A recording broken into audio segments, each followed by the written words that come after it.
sa mga nangita di ay kung sanay update sa atong balay. Pasensya na mo mga kaburnoks kay nagpa-video ako dito kay wala pa po time mga akong manghod na mag-video. Pero pag humanaan day ning balaya, diha na ninyo makita ang total nga nagastos tanan na apil na ang mga bintana, tanan ang sira. Sa pagkakaroon mga kaburnoks, nagpakuha lang tawag video dito sa balay kaya aron makita pun mo.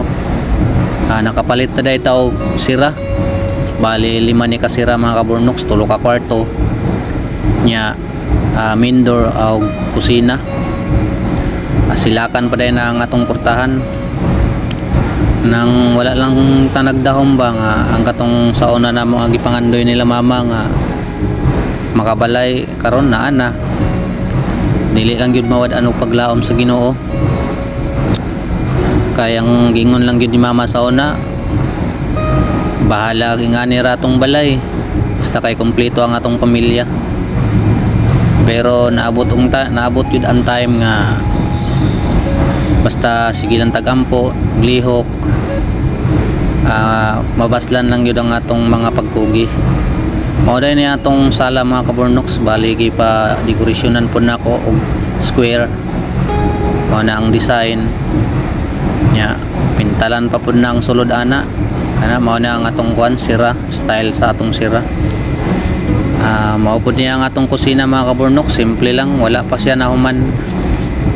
Huwag na lang yun ang kulang lang ani, murag finishing nya, ceiling sa taas gamay na lang yun kulang ani para makabalhin na sila mama.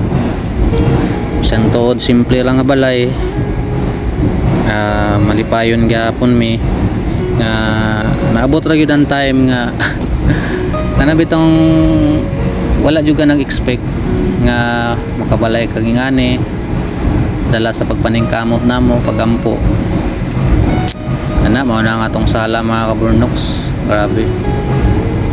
Bisan tuod layo na ko pero gaan kayo sa loob nga nakita na mo among balay nga ongoing na siya nga mahuman.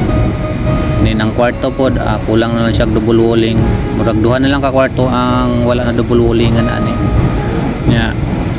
Ang atong bintana on process na pod ang sliding door nya, mga kuan po ni kabintana unom.